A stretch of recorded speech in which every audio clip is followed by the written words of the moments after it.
예수님이 말씀하십니다. 너희가 내 말에 거하면 참 내 제자가 되고 진리를 알지니 진리가 너희를 자유케 하리라. 진리가 너희를 자유케 하리라. 여기에서 진리는 어떤 세상 돌아가는 이치나 과학이나 수학에서의 찾는 정답이 아니라 예수님 자신입니다. 그러니까 예수님이 우리를 자유케 하신다는 거죠. 예수님을 통한 자유가 뭡니까? 헛되고 부질없는 인생 가치관에서 영원한 생명의 가치관을 가지게 되는 겁니다. 하나님 나라와 그의 의를 먼저 구하는 것도 그렇고, 병자들이 고침받는 것도 그렇고, 세상 사탄 마귀의 영향력에서 벗어나는 이런 것들 다 자유입니다. 그런데 궁극적인 자유는 예수를 그리스도로 고백하고 영원한 생명의 구원을 얻는 겁니다. 그래서 예수님은 나는 부활이요 생명이니 나를 믿는 자는 죽어도 살겠고 무릇 살아서 나를 믿는 자는 영원히 죽지 아니하리니 내가 이것을 믿느냐. 20세기 최고 지성이라고 할 수 있는 프랑스 철학가 장폴 사르트르가 이 자유에 대한 걸 많이 얘기했어요. 말만 한 게 아니라 자유롭게 살기 위해서 보바로 부인하고 예약 결혼을 하면서 자유롭게 사는 걸 보여주려고 결혼을 했으면서도 여러 여인들하고 자유로운 그 연애 행각을 벌이기도 했습니다. 어떻게 해서라도 인생 모든 영역에서 어떤 것에도 구애받지 않고 자유롭게 살려고 한 겁니다. 그런데 그가 죽을 때 죽음에 대한 불안과 공포가 많았다는 겁니다. 다른 자유는 자기 마음대로 할 수 있는지 모르지만 죽음으로부터 자유할 수가 없었던 거예요. 이 문제에 대해 어떤 사람은 이렇게 평가했습니다. 그의 말로가 그렇게 비참했던 이유는 그에게 돌아갈 고향이 없었기 때문이다. 돌아갈 고향이 없었기 때문이다. 물론 우리가 당대 최고의 철학자를 이렇게 한마디로 무시하거나 매도하는 건 옳지 않을 수 있습니다. 다만 인간에게 있어서 가장 중요한 자유는 삶의 자유와 동시에 죽음을 초월하는 자유인데, 죽음을 초월하는 자유는 천국의 소망뿐입니다. 예수님이 약속하시는 그 믿음으로 천국을 소망하며 사는 겁니다. 예수님의 삶은 짧았어요. 그 어느 인간보다 또 아프게 십자가 달려 죽으셨습니다. 그런데 그분은 죽음을 이기셨어요. 죽음을 이기신 것만이 아니라 죽음에다 죽음을 선포하심으로 우리가 영원히 살게 하신 거죠. 그래서 십자가 달려 죽으시면서 It is accomplished. 다 이루었다 하신 거예요. 다 이루었다. 아버지 저들의 죄를 용서하여 주시옵소서. 아버지 내가 아버지께 내 영혼을 맡깁니다. I commit my spirit unto you, O Father. 그러니까 죽음 앞에서 자유하신 것만이 아니라 그분의 죽음으로 저와 여러분이 영원한 생명을 얻게 된 겁니다. 사람에게는 모두 작고 큰 나름대로의 자유하지 못함이 있어요. 정도 차이일 뿐이지 어떤 의미에서 다 우리는 중독의 현실, 우리를 붙잡고 있는 이 체인들이 다 있는 거예요. 체인들이. 각종 중독 현상들 젊은이들 중년 노년에 다 이루고 있어요. 그래서 사람 망가뜨리고 사람을 무너뜨리는 거예요. 돈 중독, 명예 중독, 마약 중독, 알코올 중독, 노름 중독, 인터넷 중독, 성 중독. 멀쩡한 사람들인데 문제된 건 나중에 보면 이 중독 중에 하나가 있는 거죠. 하나나 둘. 이런 것들에 걸려 헤어나지를 못하고 있는 겁니다. 대부분의 사람들은 다음과 같은 6가지 감옥이 있다고 해요. 첫째 감옥은 자기도취의 감옥입니다. 공주병 걸린, 못 말리잖아요. 공주병 걸린 여자들. 왕자병 걸린 사람들도 있어요. 자기도취의 감옥이에요. 비판의 감옥이에요. 항상 다른 사람의 단점만 보고 비판하기를 좋아해요. 셋째 감옥은 절망의 감옥이에요. 부정적으로 봐요. 모든 걸. 불평하며 절망하고. 넷째 감옥은 과거지향의 감옥. 옛날이 좋았다고 하면서 현재를 낭비하는 거예요. 다섯째 감옥은 선망의 감옥. 내 떡을 중요한지 모르고 남의 떡만 자꾸 바라보고. 여섯째 감옥은 질투의 감옥입니다. 남이 잘 되는 것 배가 아프고 꼴을 보지 못하는 질투의 감옥이에요. 얼마나 많은 감옥이 있는지 몰라요. 여러분 이 중에 6개 중에 몇 개의 감옥이 있으신가요? 예수님이 진리가 너희를 자유케 하리라 하시는 거예요. 우리 인생의 모든 감옥들, 중독의 현상을 예수님의 진리가 우리 가운데 역사하지 않아서 그런 겁니다. 사람들은 자유를 좋아하죠. 근데 자유라는 것이 무엇을 추구하는 자유인가를 잘 생각해야 돼요. 내가 좋아하는 것 마음대로 하고, 이거 동물적 자유예요. 동물적 자유. 내 마음대로 사는 걸 자유로 생각하는 인간, 무책임한 인간들이에요. 진정한 자유는 책임을 동반하고 다른 사람들의 자유를 존중하는 게 진정한 자유예요. 무엇보다 예수님이 내 자유의 중심이 되어야 됩니다. 내 욕심이 내 자유 안에 살아있거나 내 죄가 살아있거나 내 헛된 욕망이 살아있는 건 아니라 예수님이 내 자유 안에 살아계셔야 돼요. 그래서 예수 믿는 사람들은 예수 안에서 자유를 찾은 사람들입니다. 그것은 거룩함을 향한 자유, 아름다움을 향한 자유, 선함과 의로움을 향한 자유, 섬기고 나누는 자유, 사랑하는 자유예요. 예수님은 진리가 너희를 자유케 하리라. 오늘 성경 말씀에서 예수님은 자기를 믿는 사람들의 이 자유의 비결을 말씀하십니다. 먼저 말씀 안에 거하라고 하고 계세요. 말씀 안에 거하라. 여기서 거하라면이라는 말은 초대받은 그 집에 머문다는 겁니다. 또 그 집 식구들과 교제를 나눈다니까, 그리고 순종한다. 예수님이 우리를 초대하셨는데 그 초대하신 그 영역에 우리가 머무는 거예요. 예수님의 말씀이라는 집안에서, 말씀의 집안에서 우리가 살아가는 겁니다. 그러니 동물적 자유, 자기 이기적인 자유의 욕심을 예수님 말씀 앞에 항복시켜야 돼요. 굴복시켜야 돼요.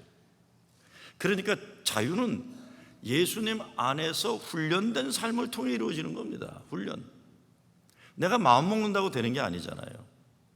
말씀에 뿌리 내리고 그렇게 살려고 훈련돼야 되는 거예요. 내 육체적 욕구에 따라 아무렇게나 살면 결국 세상 죄악의 노예가 되지만, 예수님이 좋아하는 것을 내가 순종하면 진정한 행복과 자유를 누릴 수 있는 겁니다. 한번 마음먹는 게 아니라 내 뼛속 깊이까지 박혀있는 잘못된 삶의 습관을 변화시키기 위해서 사도 바울이 외친 것처럼 매일 죽어야 돼요. 말씀 앞에서 나를 세우고, 말씀이 나를 때리고, 말씀이 나를 빚어주시도록 나를 굴복시키지 않으면 이거 어려운 거예요. 그래서 예수의 제자라는 디사이플은 디스플린에서 나오는 거예요. 훈련되지 않으니까 아무리 마음을 다져먹어도 예수 제자로서의 사명을 감당하기 어려운 겁니다. 훈련이 그렇게 필요합니다. 훈련이. 정말 예수님을 통한 진리 안에서 누린 자유를 사는 분들 얼마나 멋있어요.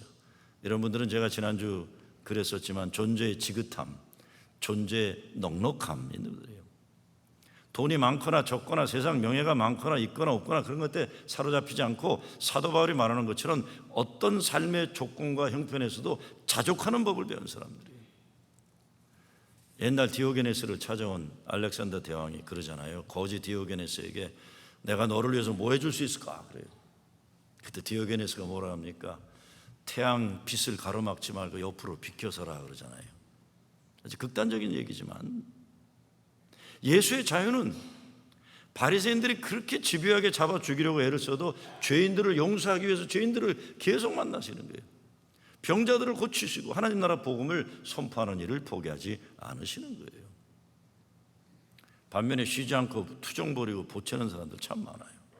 끊임없이 보채는 사람들 있잖아요. 속으로. 이게 애들만 보채는 게 아니라 어른들도 끊임없이 보채요. 본인은 또 얼마나 힘들어요. 저도 이렇게 그런 분들 보면 아유, 저 아저씨 얼마나 힘들까. 끊임없이 보채요. 그냥 가만히 있질 못해요. 가만히 있질 못해요. 여름이면 덥다고 불평하고, 봄이면 졸렵다고 불평하고, 겨울이면 쓸쓸하다고, 겨울이면 춥다고 그러고요. 봄이면 상쾌하다고, 여름이면 신난다고, 가을이면 하늘 높다고 좋아하고, 겨울이면 아름답다고 해요. 얼마나 행복해요. 그냥 수시로. 과거의 감옥에 갇혀가지고 나오지 못하는 사람들 그런 거예요. 지금 현재 생활에 감사할 줄 모르고 주변 사람들 피곤하게 만들고 자기도 괴롭게 살고 그러는 거예요. 제가 애틀란타에서 목회하면서 가장 많이 한 말 가운데, 애틀란타는 패자부활전하는 것이라는 말 참 많이 했어요. 인생 패자부활전하는 것이다. 왜냐하면 제가 97년도에 갔는데 애틀란타는 그때만 해도 저처럼 인생을 한번 다시 살지 않으면 안 되는 사람들, 고향에서 쫓겨나서 귀향살이 하는 사람들, 장사 망해가지고 재개하러 온 사람들, 가정생활도 실패하고 다시 새 인생 살려고 찾아온 사람들. 그래서 패자부활전하는 것이라고 저는 늘 그랬어요. 내 힘으로 살다 실패한 인생, 예수 잘 믿고 다시 살아봐야 하나? 그런 땅이에요. 그러니까 비슷비슷한 사람들 모여 사는데 뭐 그리 자랑할 건 뭐고, 거꾸로 남들과 비교해서 좌절하고 불행하게 생각할 또 없는 것이었어요. 그냥 열심히 사는 거예요. 그리고 나도 인생 어려운 경험해봤으니까 다른 어려운 사람들 볼 때 너그러운 마음으로 보는 거고, 나도 내 뜻대로 하려다가 실패했으니까 다른 사람들의 생각이 어떤지 들어보기도 하는 마음의 여유를 가지고 살아요. 무엇보다 이왕 사는 것 재미있게 감사하게 신나게 사는 거예요. 불평하면서 살아봤자 자기 손해입니다. 그래서 예수 믿으면서 그냥 무조건 행복하고 감사하고 기쁘게 사는 거예요. 얼마나 살겠다고 그러고 삽니까? 우리들이 잘나야 얼마나 잘나고 못나야 또 얼마나 못나요. 다 50보 100보죠. 도토리 키재는 거고. 그러니까 잘난 체 적당히 하고 다른 사람들 귀하게 여기며 사는 거예요. 있으면 좀 나눠 먹고 살고 없으면 없는 대로 살고 그러는 거죠. 뭐 오래 산들 얼마나 살 거고 짧게 살면 또 뭐 다 그게 그거죠. 뭐 여기 짧게 살고 천국 가면 되는 거지 뭐 아쉬울 건 또 뭐가 있습니까? 바둥바둥거리지 마세요. 녹용 인삼 많이 먹고 죽을 때 힘들지 마시고 그냥 적당히 사세요. 적당히 자유하는 거예요. 아틀란타나 뉴욕이나 시카고나 달라스나 한국이나 미국이나 어디에 살아도 예수 믿는 사람들이 멋있는 것은 세상 것들로부터 자유하는 것 아닙니까? 그렇잖아요. 여자들 가운데 나도 옛날에 무척 이뻤다 자랑하면 지금 이쁘지 않다는 거 확인시키는 거예요. 남자들 가운데 나도 옛날에 한 가닥 했다고 자꾸 그렇게 폼재면 지금 아무 가닥 안 한다는 거 얘기하는 거예요. 어때요? 옛날에 했으면 그거로 만족하는 거죠.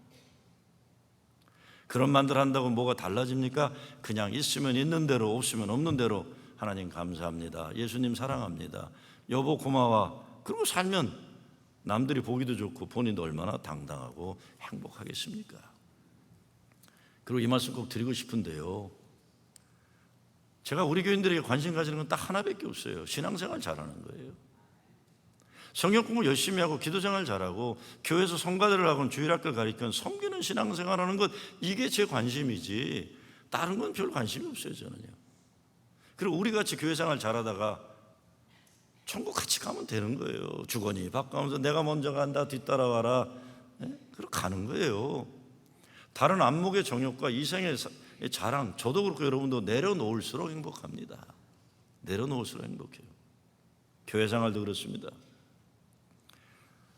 뭐 그렇게 자기를 드러내려고 몸부림쳐하는지 자기 과시가 심한 분들이 있어요. 그냥 가만히 있으면 사람들이 알아서 존경할 사람 존경하고 존경받지 못하면 또 그 이유가 있는 거니까 그런가 보다 하고 사는 거예요. 뭘 존경까지 받으려고 그러세요? 그냥 가만히 있는 거예요. 남들이 알아주기를 바보입니까 사람들이? 그럴수록 안 알아주죠. 일부러 더 안 알아주는 거예요. 일부러. 참 안타까워요. 그냥 자족하면 얼마나 좋아요. 예수 믿으면 그냥 감사하고 기뻐하고 예수님을 행복하면 되는 건데 참 안타까워요.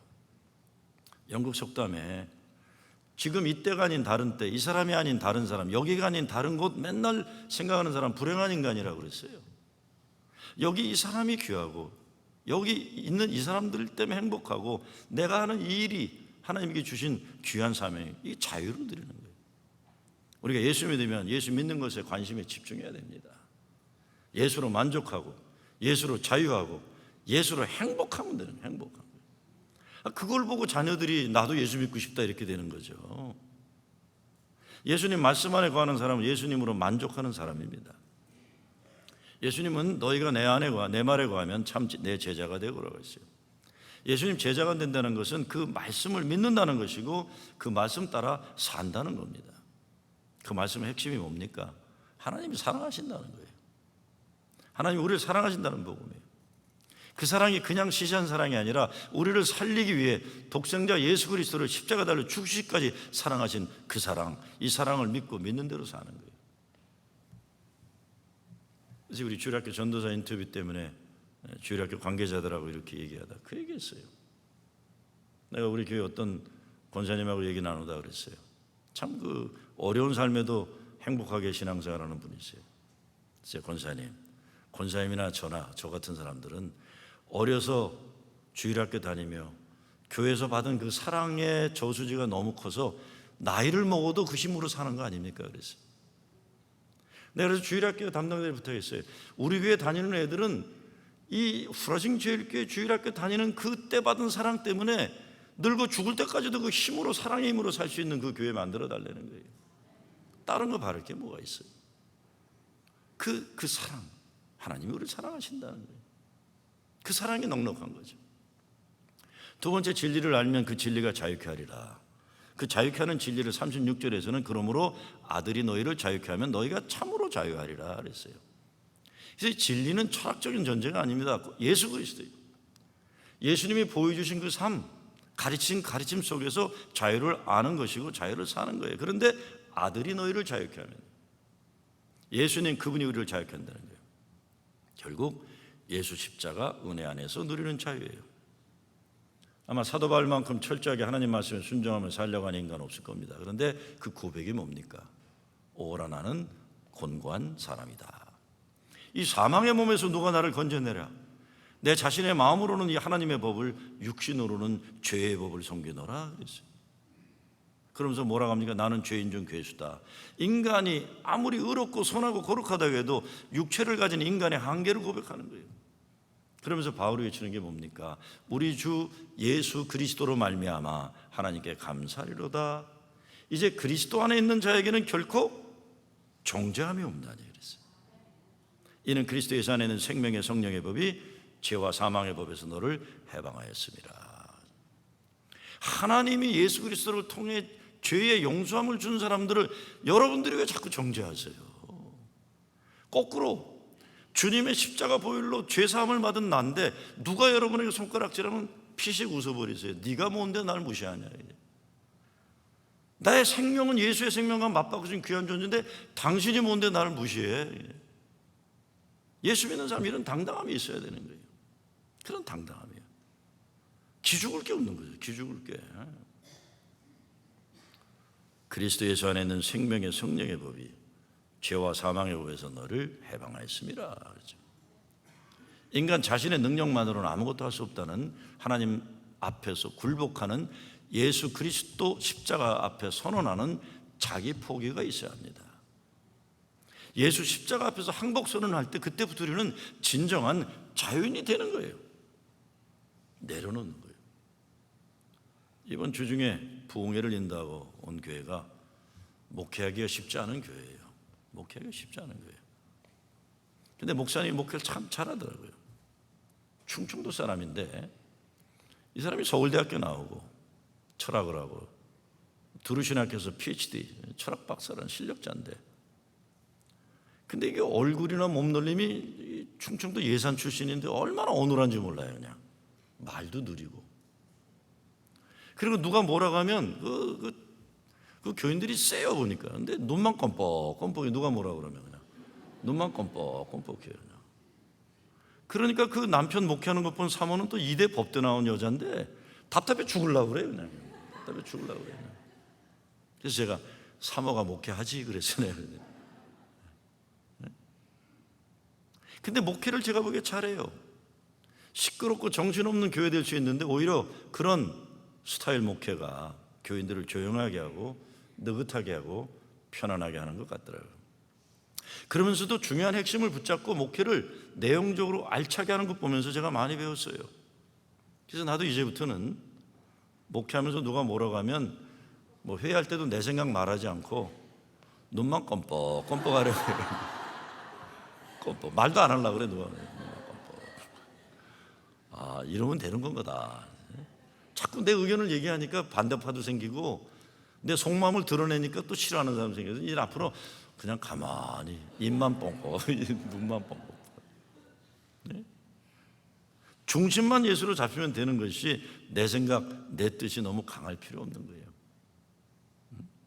우리 인생 모든 것이 그럴 것 같아요. 헛되고 부질없는 것 붙잡으려고 하면 할수록 우리는 실패하는 겁니다. 예수님께 붙잡힌 바 될 때 진정 그분의 인도하심과 예배하신 가운데 살 수 있는 것이에요. 주님의 예배하심과 인도하심 가운데 사는 사람들은 그래서 억지스럽고 어색하고 그러지 않아요. 예수 안에 누리는 자유가 있기 때문에 자연스럽고 편해요. 삶을 있는 대로 감사하고 기뻐하고 귀하게 여기는 거죠.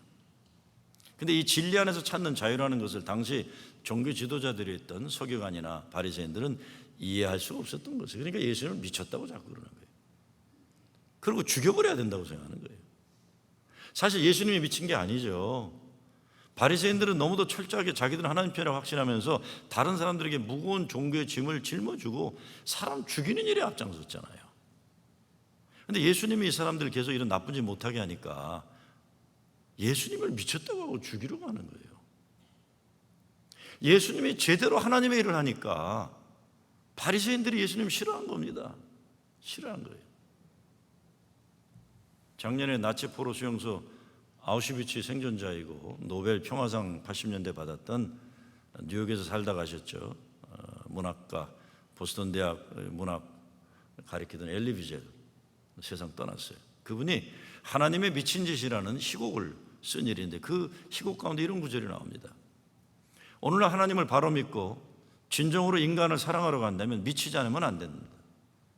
우리가 진정한 인간이 되려간다면 우리는 미칠 수밖에 없습니다. 랍비여 미치십시오. 오늘 밤에 미친 자가 됩시다. 두려움을 발밑으로 던져버립시다. 그래요. 예수님이 십자가 달려 죽으셨을 때 미련하다고 했어요. 사람들이. 그리고 미쳤다고 했어요. 근데 믿는 사람들은 그 십자가를 하나님의 능력이고 사랑의 완성이라고 고백하는 겁니다. 가정도 그렇고 교회도 그래요. 사실 가만히 생각해 보면요, 우리 부모님들이 미친 사람들이에요.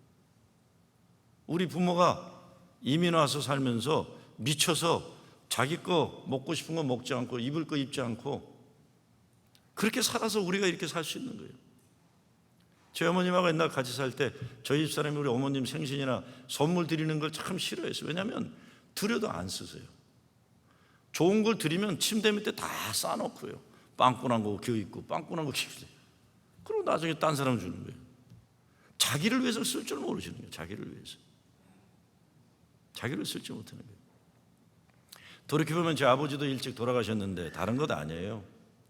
영주권 10몇 년 걸려 겨우 받아가지고 떨어졌던 가족들 이민 오니까 너무 신나서 자신의 몸을 생각하지 않고 살았던 거예요.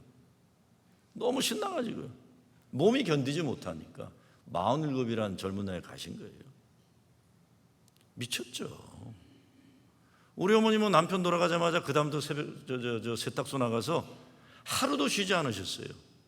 미쳤죠. 미쳤어요.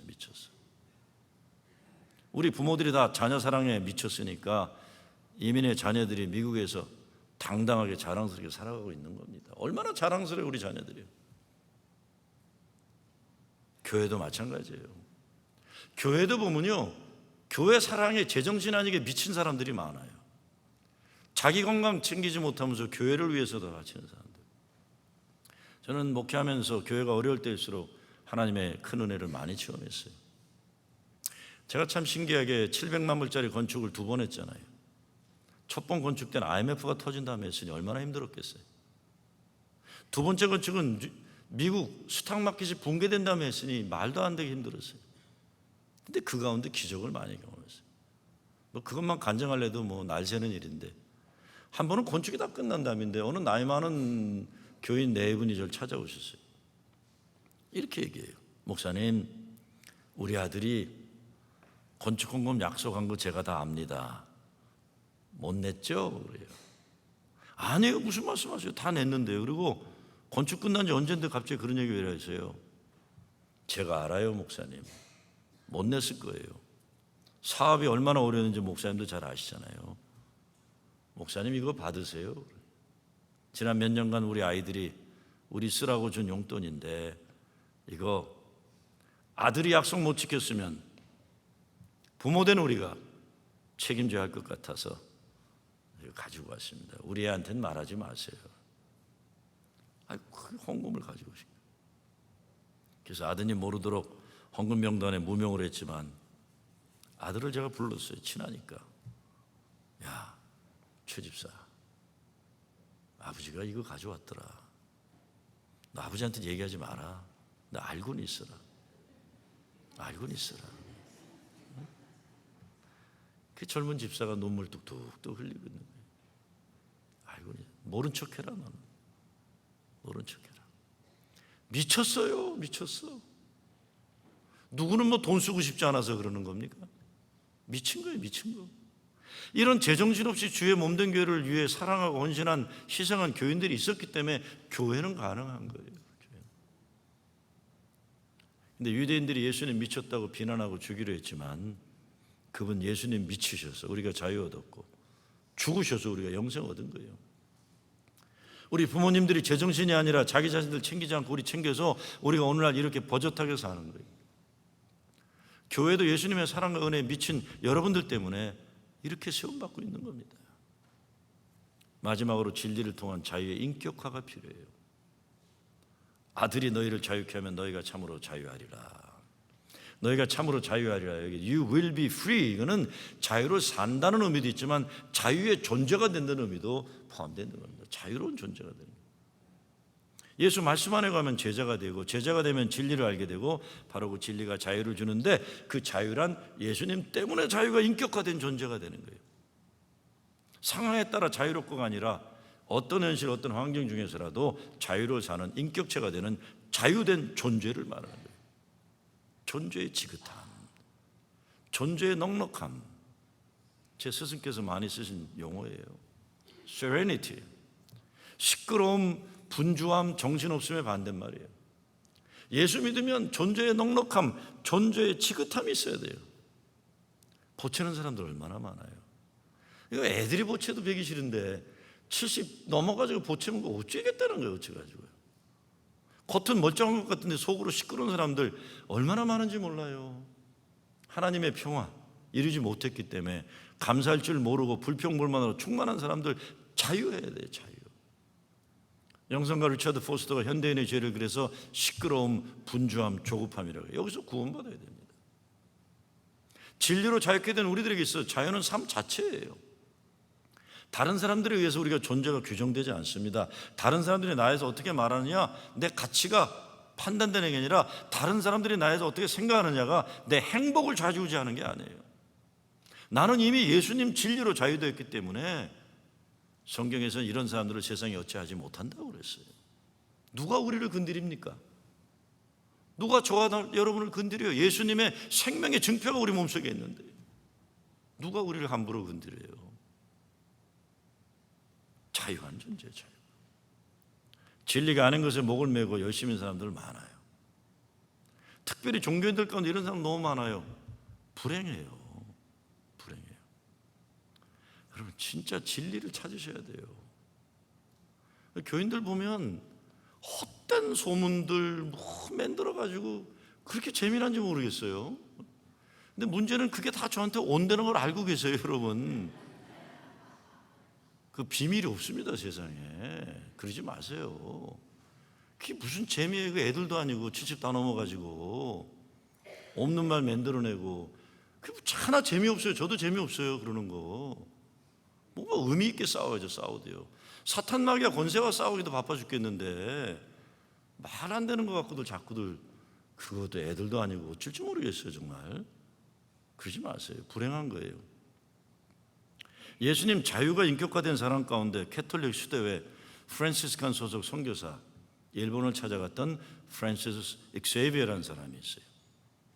그 일화가 있는데 어느 날 많은 사람들이 모여있는 곳에서 복음을 증거하고 있었어요. 그때 어떤 사람이 가까이 오라고 이렇게 무슨 말을 하는 것 같으니까 이 선교사가 고개를 이렇게 숙였더니 침을 뱉는 거예요. 침, 얼굴에다가. 그러니까 얼굴에 침을 뱉었으니까 하던 설교를 중단하고 손수건으로 침을 닦았어요. 당황스러웠지만 기분 나쁜 내색을 하지 않고 그냥 웃으면서 다시 아무 일이 없는 듯 설교를 합니다. 그때 그 선교사의 모습을 보고 사람들이 숙연해졌어요. 근데 그 자리에 그 마을에서 가장 존경받는 어른이 한 분 계셨는데 그가 후에 이 마을 사람들에게 이렇게 말합니다. 저러한 인격을 가진 사람이 가르치는 법, 저러한 용기를 사람에게 심어주는 진리, 저렇게 자신을 완전히 다스릴 수 있는 도구로 사람을 감화하는 사상은 결코 사람에게서 난 것이 아니다. 저것은 하나님으로부터 난 것이다 그랬어요. 예수님 십자가 구원의 진리가 바로 이겁니다. 진리를 알지니 진리가 너희를 자유케 하리라. 진리, 자유는 예수의 말씀이 우리의 삶과 하나 되어 인격화될 때 가정이 변하고 교회가 변하고 교회가 변화돼야 나라와 민족이 변하게 되는 것입니다. 진리가 너희를 자유케 하리라. 오늘 여러분을 자유롭지 못하게 하는 것들은 어떤 것들입니까? 말씀 안에서 해방되어야 됩니다. 자유돼요. 아직도 여러분을 묶어두고 있는 죄악의 뿌리들이 있으면 과감하게 절단하셔야 돼요. 아직도 잘못된 인생의 습관들 그대로 가지고 살아가면서 행복하기를 바란다면 깨어나야 돼요. 정신 번쩍 차려야 돼요. 빨리 건강하지 못한 삶의 모습들, 습관들에서 벗어나야 되는 겁니다. 그것 그대로 붙잡고 유지하다가 육신의 건강도 해치고 영혼의 병에 걸려 회복되지 못한 길에 빠지게 돼요. 빨리 해방돼야 돼요. 여러분을 하여금 하나님 말씀 안에 거하지 못하게 하는 것들이 뭡니까? 다른 사람들이 그렇게 만드나요? 아니면 여러분이 예수님 안에서 자유를 누리는 것을 방해한 것들은 무엇이? 자유하셔야 돼요. 그것이 하나님이 원하는 것이며 예수님이 우리에게 이루어주신 십자가 구원의 열매인 것입니다. 예수 그리스도 안에서, 말씀 안에서 참 자유로 사는 여러분 되시길 주의 이름으로 축원합니다.